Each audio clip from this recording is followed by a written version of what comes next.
browser add-ons and enhancements. This is MacVoices. This edition of MacVoices is supported by the MacVoices Dispatch, our weekly newsletter to keep you up on all the latest from MacVoices. Watch or listen to MacVoices straight from your email client. Sign up at macvoices.com/newsletter and stay up to date. Welcome to MacVoices. This is the talk of the Apple community, and I'm Chuck Joyner. This is part 2 in a 3-part MacVoices Live conversation with our panel about browsers. We entitled the first episode Browser Wars because that's kind of the way it ended up being. A lot of discussions back and forth about which browsers people use, why it's important which browser you choose, not just from you, the user standpoint, but from the standpoint of the developer as well. And the panel got a little bit geeky on some of that as well. So we ended there. We're finishing that up in this edition. And then we're going to get into some of the additions and enhancements that you can load into your browser to make it do some additional things that maybe will help you do whatever it is that you want to do with your browser. Let's go back to the panel and let them do the talking. Listen, Jay, I agree with you, and I don't want to get too hung up on the privacy thing here, as strange as that sounds, because there are other aspects of this discussion that I think are beneficial to the viewers and listeners. That said, I mean, what you're talking about is fingerprinting, and we've known that's been going on for quite some time. You're right. Google can get all this information. It's definitely a little frightening, and unfortunately, about the only thing you can do is try to pick your browser and find one that is not doing some of these things, even though it doesn't sound like there's any browser out there that can just completely make you 110% anonymous. Well, because of Safari's pretty good at it. If you're not logged into a service that will automatically track you, but Safari is doing a lot to obfuscate who you are. So if a server says, "Hey, what web browser are you running?" Safari. Okay, what kind of Mac are you on? Safari. Yeah, Safari, and I'm on a generic iMac.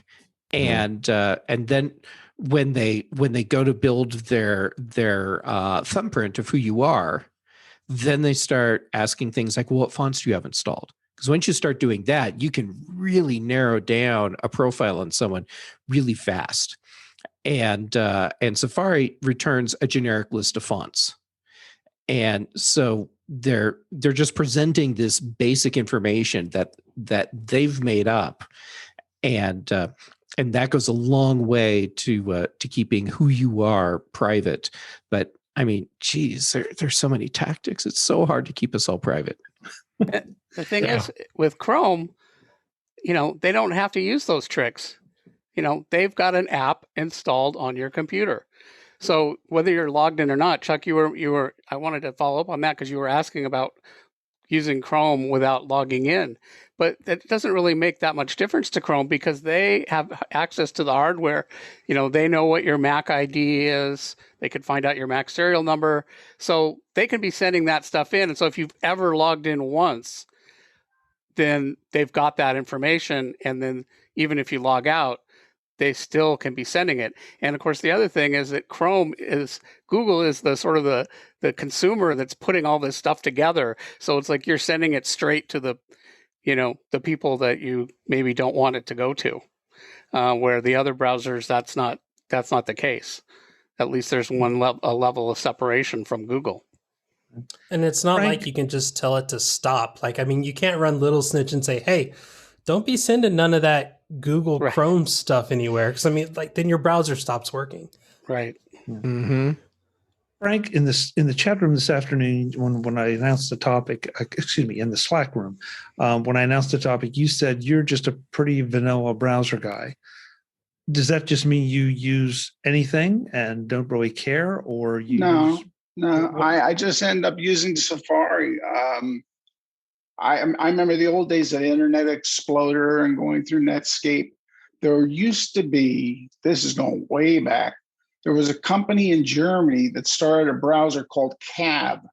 I loved iCab. That was that's right, iCab. That was a phenomenal browser.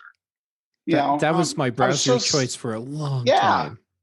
And I don't know. Every time I go around, I mean, like so many months, you hear of something going goofy with another browser and stuff.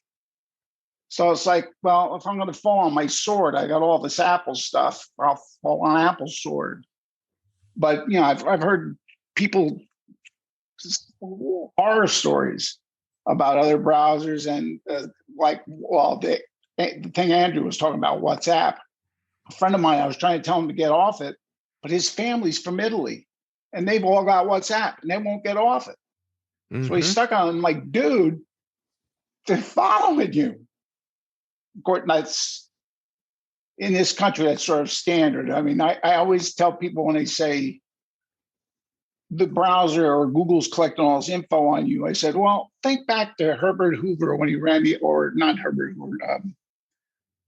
ran the FBI in the 40s. J. Edgar Hoover. J. Edgar Hoover. He had something on every single president of the United States that he could blackmail them with. And I'm thinking, if they can get stuff on the president, schmuck like me, yeah, they're going to get it. Frank, that's a long way to think back to. I don't think you're that old. Oh. Contraire, mon ami. Oh, contraire. Jay, I remember when the pyramids were smooth.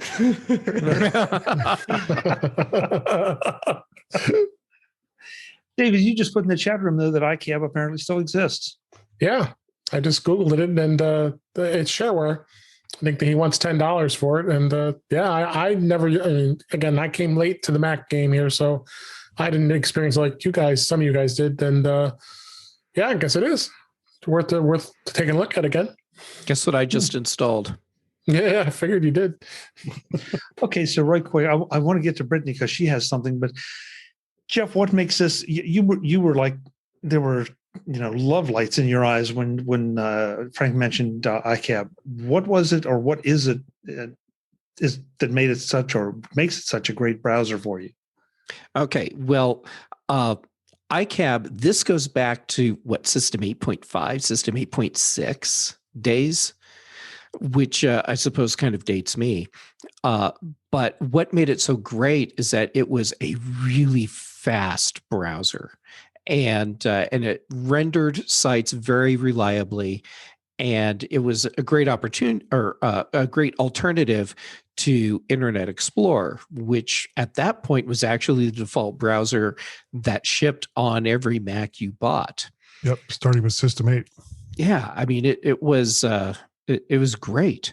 So and maybe it was even pre-System 8.5 when I was using iCab, but I just loved it. It was just a really versatile, well-designed browser, and at some point it just kind of fell off my radar, and probably when Safari started to be a thing. But yeah, it was great. It's really interesting because looking at the website, the latest release, the latest update is dated 2021/3/23, so March 23rd. So somebody's keeping this thing up to some degree. It's clearly using WebKit. Okay. So it's the same engine that Safari's using. Interesting. Brittany, you wanted to talk about cookies. Excuse me. I just had a funny story. I don't know that I need to have a long conversation about cookies, but they're now cookies. I know, right? They're powerful. I mean, I know that the Safari team works really hard to, not have some of the tracking things in, but as a user, it can be really hard to tell. I know somebody who has all of everything off except, block all cookies because, you need the web to work.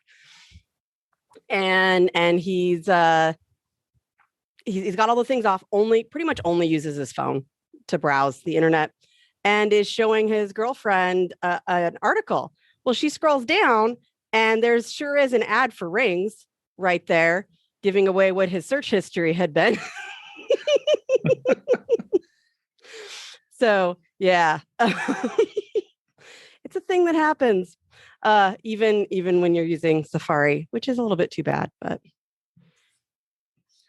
Okay, so there have been a couple mentions here of the characteristic that everybody seems to be looking for, and that is fast. Everybody wants their browser to be fast.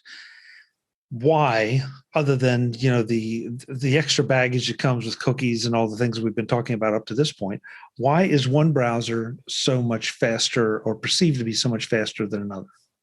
What's happening there? Well, JavaScript's really important performance nowadays. I mean, it's also similar to how, I guess you would say, like how logic on M1 Macs is just better now. It's when anytime the maker of the operating system is also making the browser, there are just things that they can do. There are things that they may even have access to, system level code that they can do to optimize what they're doing. Now, if they're doing it, I don't know. That's not me.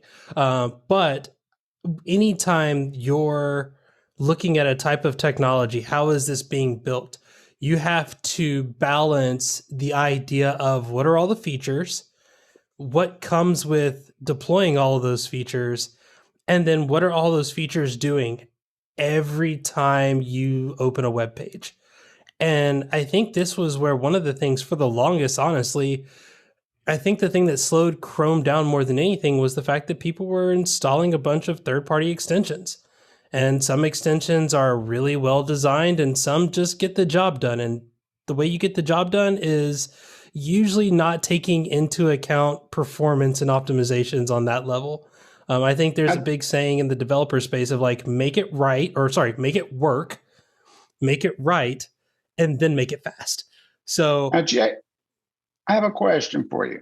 Mm-hmm. Now, every time I've heard someone tell me that they use Chrome, they invariably, almost as a badge of pride, say they have 20 tabs open. Why is that? That's just people. That's just a thing you can do. If I told you could eat 20 candy bars, I mean, would you not? I mostly use Safari, and I rarely have less than 100 tabs. They're flexing the performance of their computer, is what they're saying. Yeah, but for some reason, it's always when somebody's discussing Chrome, they're like flexing. It's a gauge. It's a performance gauge. You know how like computers used to give you like a performance index? The more Chrome tabs you could have open without your computer measuring catching fire is flexing. So if I say, yo, my computer could run like 40 Chrome tabs, they could say, well, what do you got in that thing? I'm going to say it's like an M1, and they're going to go, whoa. Brittany mentioned they're flexing. I think the only problem with that is the more tabs you have open, the smaller the tab is. Well, they don't have to is that all like be the inverse correlation for? It's not the size of it's not the size of the tab that matters. It's the That's right. It's the amount of JavaScript it contains. the amount of code you got in there. That was good. Jim, why do you have 100 tabs open? It's really hard to close them. What? You want to lose computer will crash if you close. You don't want to lose that bookmark. Wow. Pop quiz. Who knows what's the max on your iPhone? There's a max number of tabs. 500? At least as of iOS 13. I don't know if it increased in 14. Isn't it something crazy like 120? 500. It's 500, yeah. Yeah, it's crazy. On your iPhone. Mm-hmm. As of iOS 13, I don't know if it increased in 14. I could see that though, because half the time, like all of my apps are set to pull up websites in the Safari browser. So if it's doing that, I mean, every time it flicks over and goes, oh, I'm opening up Safari. Yeah, it's just probably opening up another tab and then continuing from there. So 500, as much as it seems like a lot, I mean, one of my favorite features is the auto close tabs after X time. Yeah. Oh, no, delete all. Close all. That's I can tell the age of a person by the amount of tabs they have open on their computer. Is it like an inverse square? Or the anxiety level. Which direction does it go? The older you are, the more tabs you have, because they don't know how to close them out. And then they'll ask you, they'll say, I was looking at something, about the recipe and I can't find it, and I'll get it. And there's going to be like 100 tabs. I work in a retirement community, so this is stuff like that. So they'll say, I was looking for this web page, and it's like, holy crap, you have 40 tabs open. I have no idea where you just got to close out and start over. Warren is saying Jim is all, yeah. So yeah, it's that and toolbar. It used to be toolbars, so you could tell how old somebody was with the amount of toolbars. Yeah, I feel you on the toolbars. I was that sounded rude. I was wondering, when you pin a bookmark, is that still necessarily technically open, or is it like in stasis? Like when you have an app, an iPhone, you put it in, you sort of back it down. Good question. Now that's a feature I've never used. Oh, I use it all the time. I have about 4 or 5 that I keep that I know I have to get to, that I'm going to constantly use. I have those pinned. Everything else can come or go. I don't care. The pin ones, they got to stay.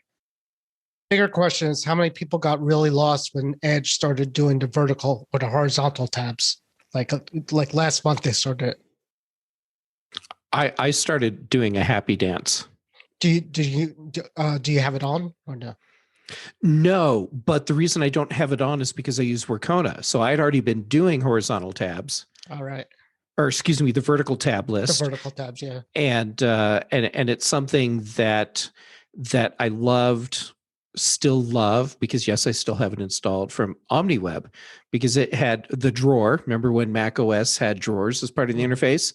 And so you had this vertical list of all your tabs. So much better for managing multiple tabs in a web browser. The whole thing with horizontal is garbage. When it first came out, I'm like creating new tabs. I'm like, they're not there. I had no idea. And then all of a sudden, like I had like 40 on the left-hand side. I'm like, oh, that's where they went. Guys, I'm looking at the time and we haven't gotten even to a number of things. So let's go for a little while. So much for my idea about getting done on time. But Jeff, I know you mentioned it. I think at least 1 or 2 other people mentioned extensions or add-ons to the browsers as something that definitely enhances functionality, but also, can potentially slow things down. So I'm kind of curious to see what all do any of you have installed that you consider essential or a really good idea? And Guy, I want to start with you because you've been so quiet and it's terrifying. I know. I've been staying quiet because basically 1Password, Google Docs offline, uBlock, which is a ad blocker. I mean, nothing out of the ordinary for Chrome. Couldn't tell you off the top of my head what I have for Safari. I'd have to open it up, take a look. Okay. So that tells me that you're not terribly dependent on them. Either that or they become so integrated into the way you work that you just forget. Well, remember for Chrome that I use Chrome for work, and there's the more stuff that I put into Chrome as far as extensions goes, the less reliable that it works for me for work. So I try to keep it as basic as I possibly can. Okay. Makes sense. David, you were commenting on the enterprise earlier. What's the enterprise position on installing any of those things into Google Chrome? Most of them are blocked. I think most companies these days are and they go through a stringent testing to make sure that first off, are they worth anything? Like password managers, I think a lot of enterprises don't like to use password managers only because they're still worried about storage of that information. Yeah, offsite. So enterprise, and I definitely can tell you that passwords are not. There might be a few. I can't think off the top of my head of what would be out there as far as specifics. Maybe a VPN if you use a VPN, or those types of plugins. But for the most part, I think enterprise blocks them. I mean, and as far as being able to be allowed. So the cool thing with Chrome is, as far as being able to manage it, you can block all or only specific extensions. So if you want something to be installed, then it opens it up, in the case of a Mac on a P list, and the way it sets it up. But they also can block everything if they so choose, and just better be safe. I mean, especially enterprise. A lot of people are doing stuff. Sometimes you don't do it, and believe me, I've been through a lot of security incidents as far as whether or not people are being smart and they do testing, check to see if they're for phishing scams and other things, and the same thing with browsers. We got to keep them in control. And then Chrome, Edge, I think that's where enterprise is going to be. It was Internet Explorer, but now it's Chrome Edge. Yeah, but they don't necessarily want a browser that's going to block them from seeing what their users are doing.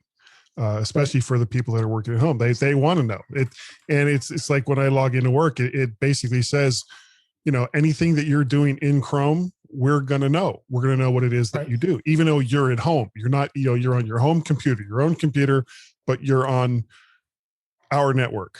So we're gonna have full access to the stuff that you do. Edge as well, and Moran brought it up earlier, as far as being able to sign into in the case of Edge, a Microsoft account. The enterprise can keep that secure because it's within the four walls of their secure cloud. And believe me, with me supporting browsers all these years with bookmarks and having to make sure they're backed up, boy, this is going to be just such a godsend now. Having Edge is the default browser to do that. Chrome is a little more challenging as far as where the bookmarks are and how they work. But I think a lot of enterprise don't want to use the Chrome based version of the bookmarks managers as far as storing through Chrome. Although in education they do it all the time too, because they're all using Chromebooks and they're using the Edge. They don't have a choice; they have to use a Chrome browser. So that's where the education lives. So it really all depends on the company and the business and what they're doing. But I'm finding that I'm pretty excited to support Edge going forward because of that. One of those things is bookmarks, because that's such a huge thing. And like Frank said, he's got pinned tabs everywhere. Well, now you've got your bookmarks. You're never going to have to worry about losing them because they're backed up over the cloud. Andrew, you do a lot of surfing of the web and a lot of research for your articles and all. Anything that you use to facilitate that process, or as an extra tool set? Let's see. I would say I use Safari for the most part. I use Firefox. I like Firefox. Like, I don't really use them for any particular reason. It just depends on what I'm literally just, what do I want to use today? I think Firefox is great just because there's more customization. There are a lot more extensions in Firefox. When it comes to privacy, for example, because that's just, what I write about. There's a website that I like to use called privacytools.io, and they have this list of Firefox configurations, and they have various things that you can stop Firefox from doing, like automatically collecting data, or I don't know, doing this or that thing. So I'd say it's a pretty healthy mixture of Safari and Firefox. Yeah. But no third party extensions or anything like that. Not a lot. I use BitWarden for my password manager. Those are both in both browsers, Firefox and Safari. I use an ad blocker.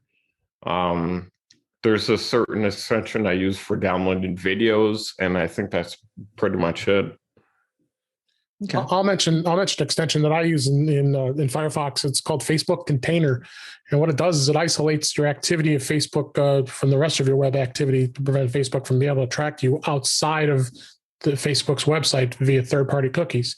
So I kind of like that because it's that's fine. They can see what I'm doing while I'm on Facebook, but I would prefer them not to be able to see what other things I do. I mean, I know Google can do that. I mean, they're already tracking it, but I thought that was a pretty cool plugin that's available with it too.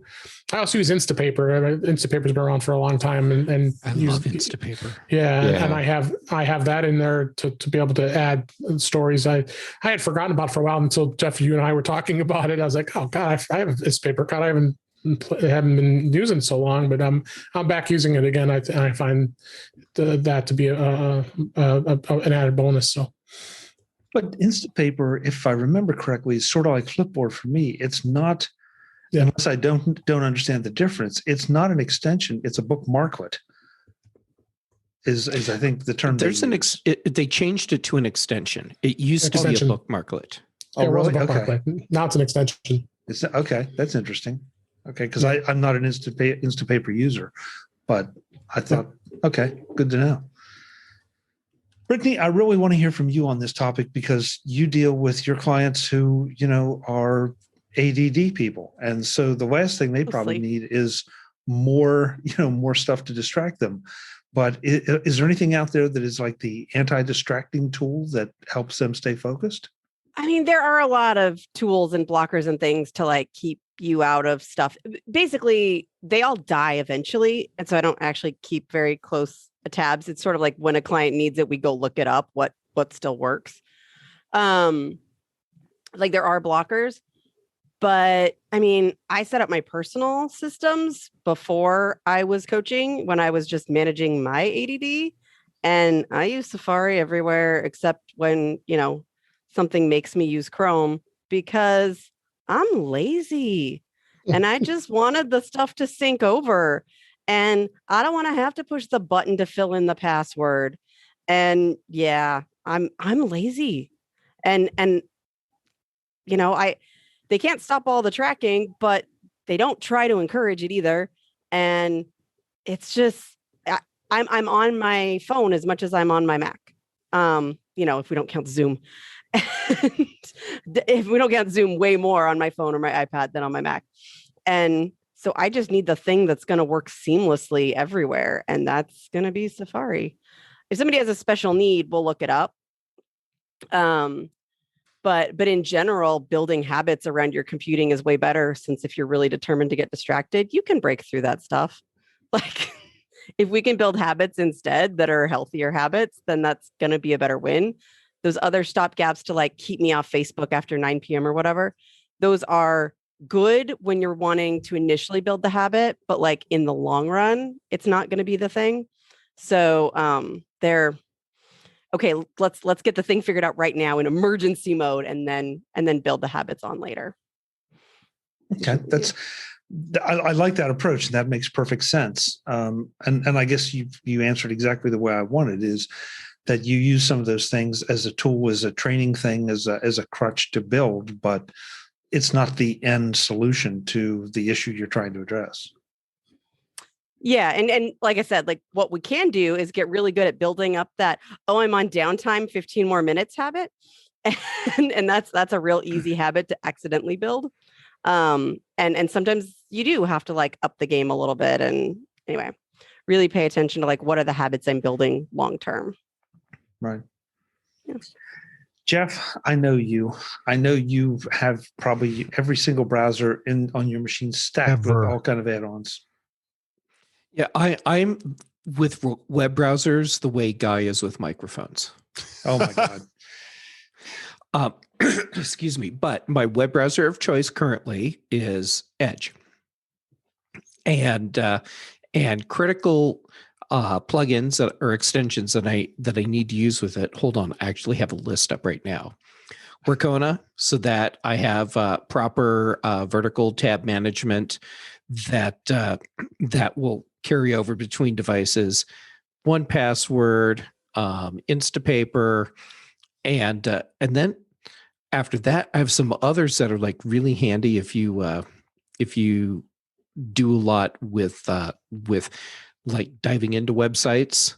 So like I have Clear Cache and ColorZilla and Window Resizer installed, which Window Resizer is really great if you want to see how your website looks on a computer versus a tablet versus a smartphone, lots of different brands and screen sizes, so that you can test for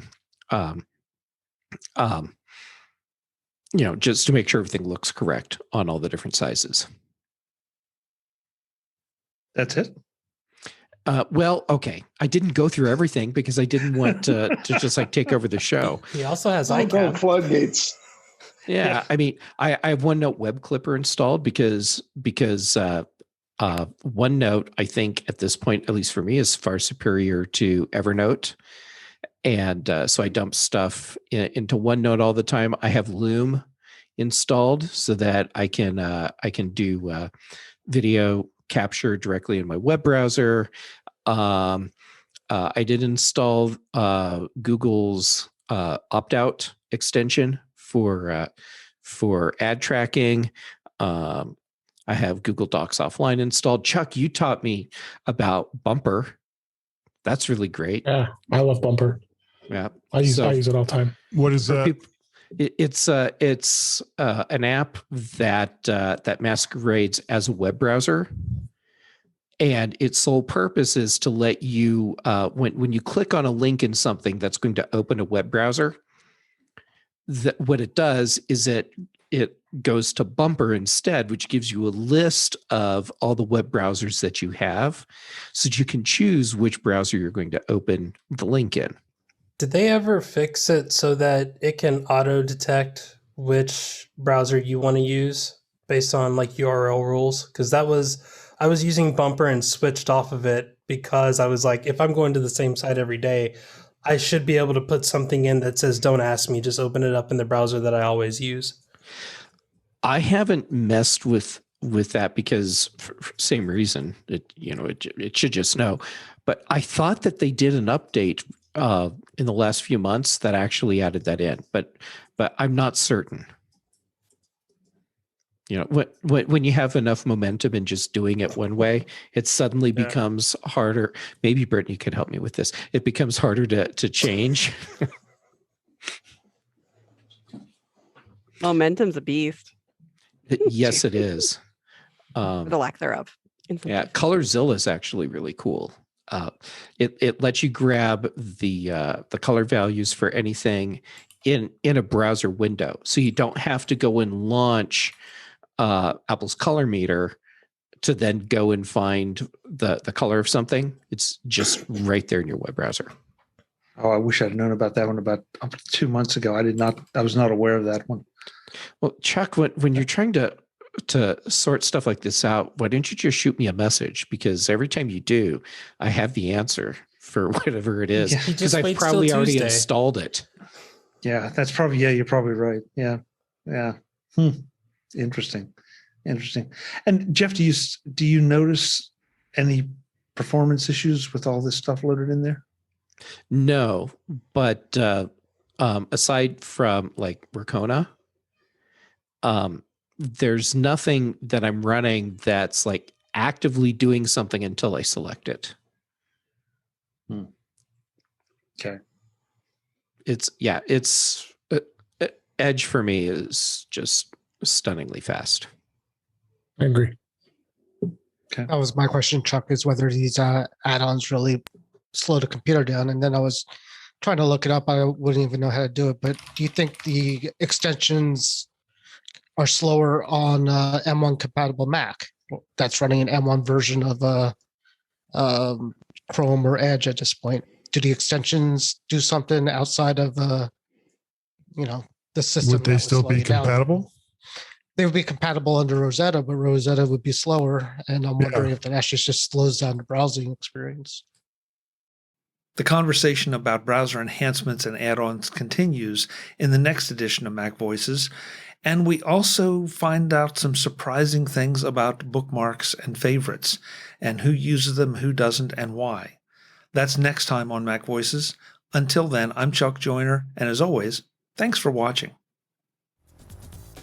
Visit MacVoices.com for show notes and to connect with Chuck on social media. Get involved in our Facebook group or like our Facebook page, and get more out of your Apple tech with MacVoices Magazine, free on Flipboard and on the web. And if you find value in it all, consider supporting us through either our Patreon campaign at patreon.com/MacVoices or by making a one-time donation via the PayPal link on our front page and in the show notes of each episode. You will join these fine people who help bring you MacVoices.